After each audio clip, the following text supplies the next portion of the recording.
Hey, Bushcraft family, back again with another video.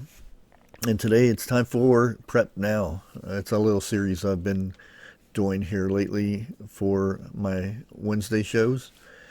And I want to thank everybody for all the support and everything I've been getting. It's wonderful, truly wonderful. I know I've had a lot of ups and downs with YouTube, from deleting my videos to unmonetizing a lot of them. So it's been a little rough. And well, like I said, I just want to thank y'all for all the support and everything I've been getting. With that said, I want to see in the comments down below what you guys think about our situation, which what I'll be going over here shortly. Where you think we will be headed. Um, I want to see a lot of conversations about this in the comments and stuff, because I really do learn a lot from you guys out there in the comments and stuff like that. That's why I I try to answer and reply to all comments, unless they're really negative stuff. Then I just ignore them, or I'll reply something nice and move on. But the majority of you guys are awesome, and like I said, I learn a lot from you guys, and that's what we should be doing. We should be learning from each other. With that said, let's go ahead and get started with this. As you can see on the title, but we're not going to talk about the food just yet. One other thing that has popped up, which I've done a lot of digging around and research about it. Right now, you see, all you hear is about how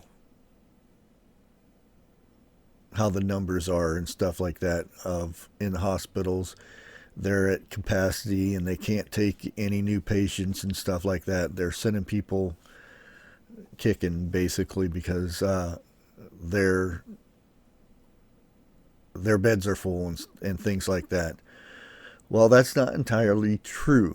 I'm finding out that um,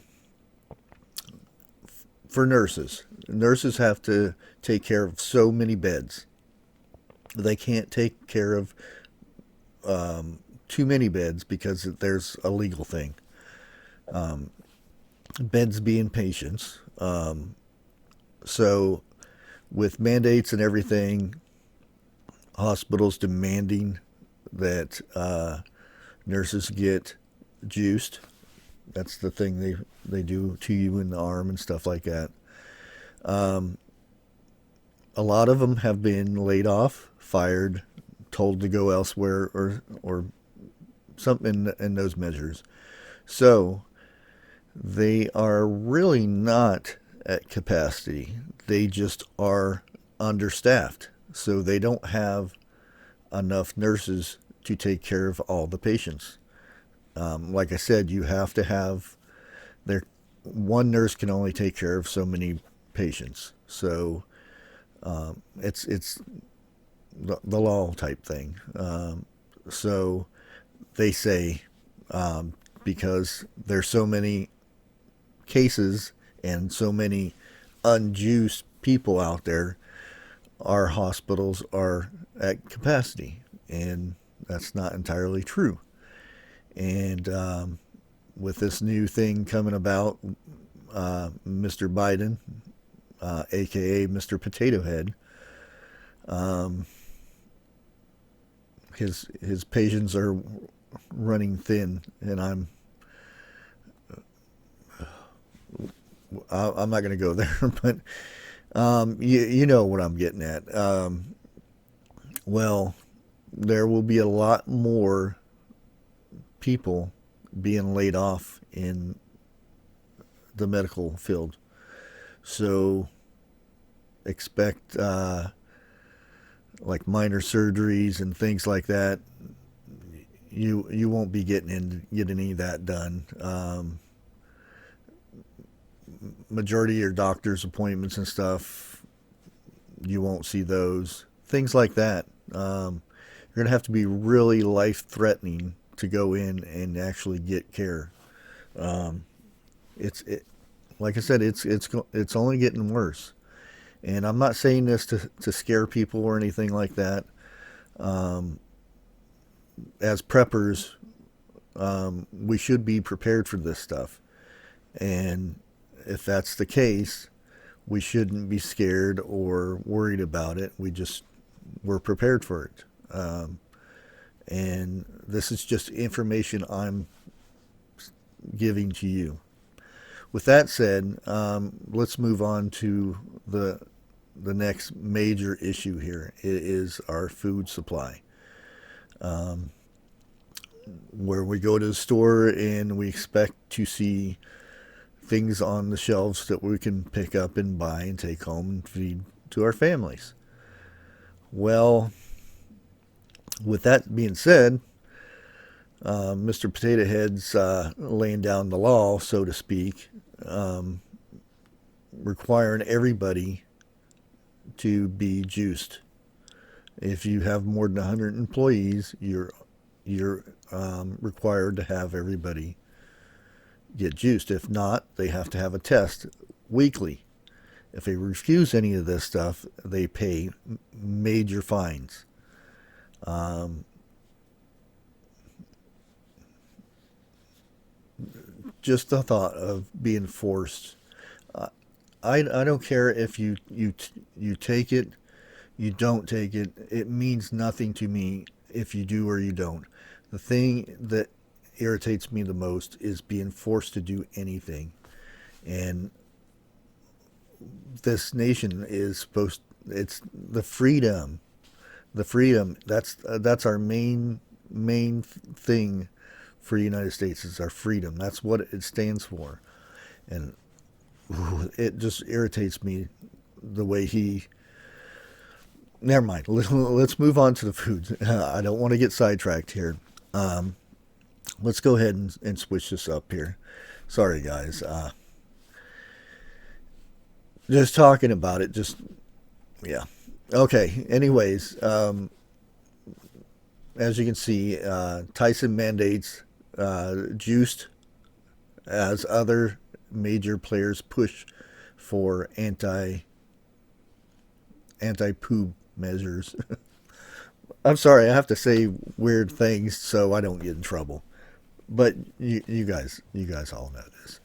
The heated debate over juiced mandates has spilled over into trucking industry, with some shippers and major players now requiring drivers to be juiced, with Tyson Foods chiefly among them.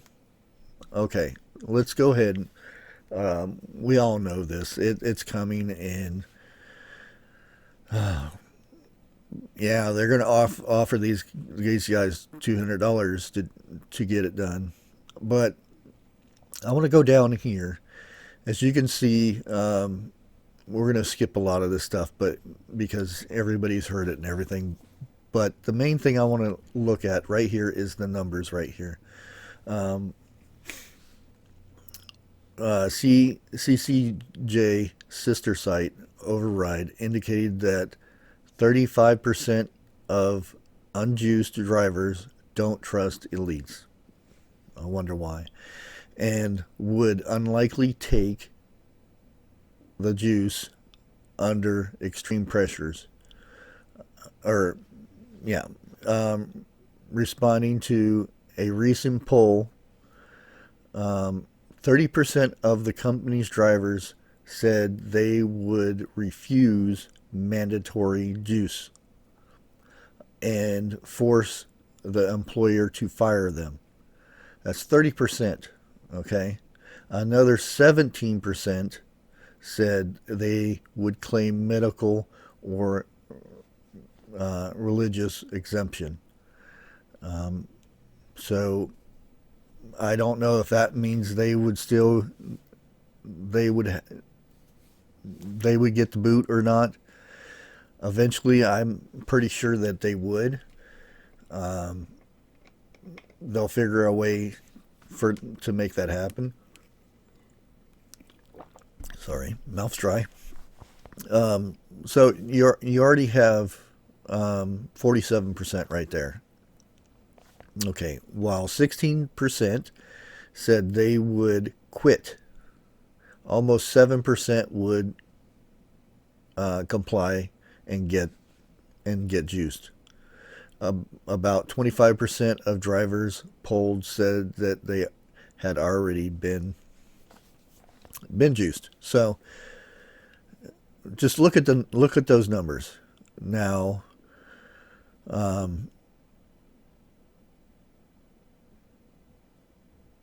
Yeah, 63% of the drivers right there, no go. If they quit or get fired, which some said they they would quit, but majority would get fired, laid off, whatever the case may be, not working there. Um, how are we getting our food? By those 25%? 25% of what is it? Well, this just this company for Tyson, 1,300 drivers or more, how many ever drivers there is. But think of it this way: what is there, like 80 million drivers or something like that? I forget what the number is. Um, we'll knock it down to 60%. 60% of all drivers, truck drivers, are not driving. We're already very low on food. Our supply chain is seriously broken. What happens when 60% of the drivers out there are not driving? My store will be completely empty. It'll be closed. I know it's easy to say because we're right now it's hit or miss, um, the stuff that comes in here.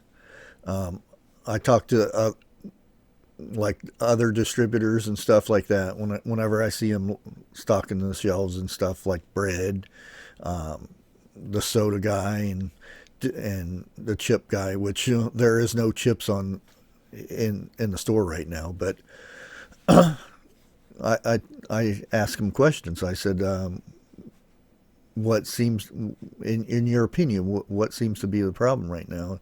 And they said, "There's just not enough people bringing the food.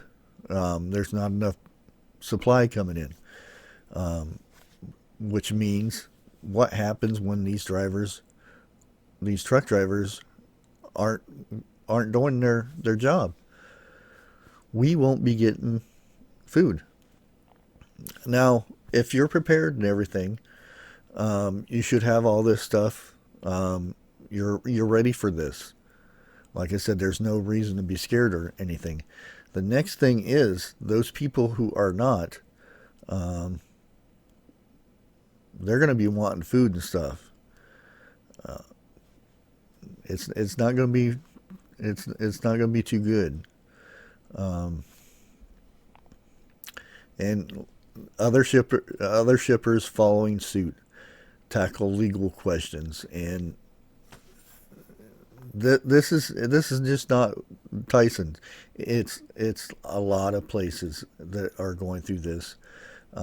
Trucking groups sound off. American Trucking Association president and CEO Chris Spear pushed back on the proposal, saying, um,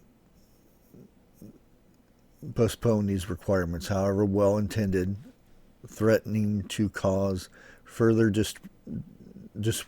disruptions throughout the supply chains, impeding our nation's poo. I don't know what to call it now. Sometimes you can say the word, sometimes you can't. It's just ridiculous. I mean, you would think you want to get this information out, but I don't know why they. Anyway, response efforts putting the brakes on economy rival. And like I said, it's all over that truckers just they're going to refuse. They are going to refuse to get juiced, and if that happens, expect these uh, um, major shortages. And like I said, lockdown is coming um, during the holidays.